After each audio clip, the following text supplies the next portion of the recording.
Hi everyone, আসসালামু আলাইকুম।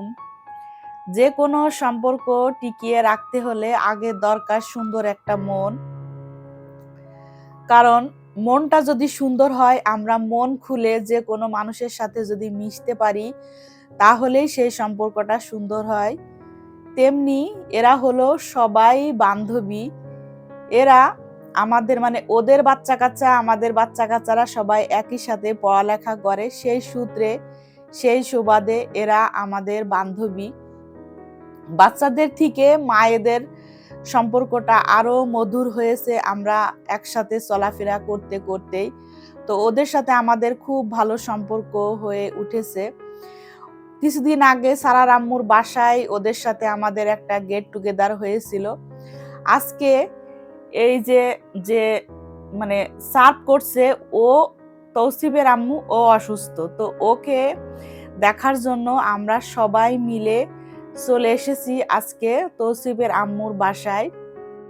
সুখের সময়ও দেখা যায় আমরা পাশে থাকি বা ওরা পাশে থাকে, তেমনি ওদেরও কোনো অসুস্থতায় আমরা ছুটে যাই। তো আজকে তৌসিফের আম্মু অসুস্থ, এই জন্য ওর বাসায় এসেছি ওকে দেখার জন্য সবাই মিলে।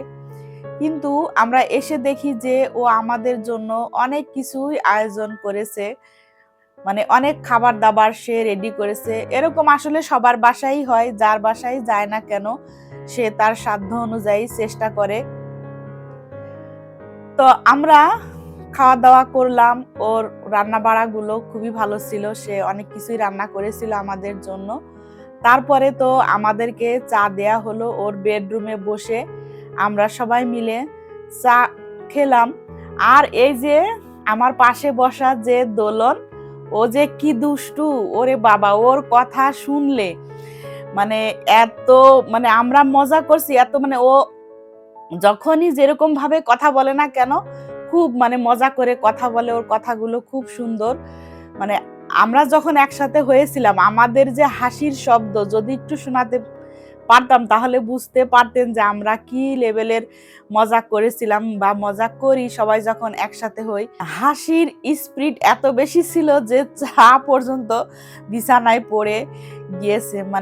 এতটা লেভেলের আমরা কি বলবো, যে একসাথে যখন ছিলাম আমার মনে হচ্ছিল বিল্ডিংটাই ভেঙে পড়বে আমাদের হাসির শব্দে, এত মজা করেছিলাম বা যখন আমরা একসাথে হই। তো আসলে এই জিনিসটারও দরকার আছে যে আমরা একসাথে হয়ে মন খুলে হাসতে পারি, কথা বলতে পারি, এরকম মানুষেরও আসলে দরকার। তো আমরা আমাদের চলার পথে আমরা এরকম কিছু মানুষ পেয়েছি। আমি নিজেকে সৌভাগ্যবান মনে করি যে ওদের মতো বান্ধবী পেয়েছি বা ওদেরকে পেয়ে আমি অনেক খুশি। খুব ভালো লাগলো একসাথে হতে পেরে। তারপরে এখন বিদায়ের পালা।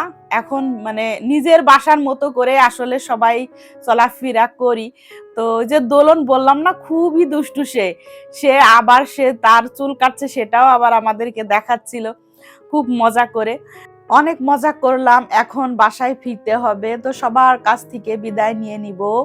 আপনারা সব সময় ভালো থাকবেন, সুস্থ থাকবেন আর অনেক আনন্দে থাকবেন। আল্লাহ হাফেজ।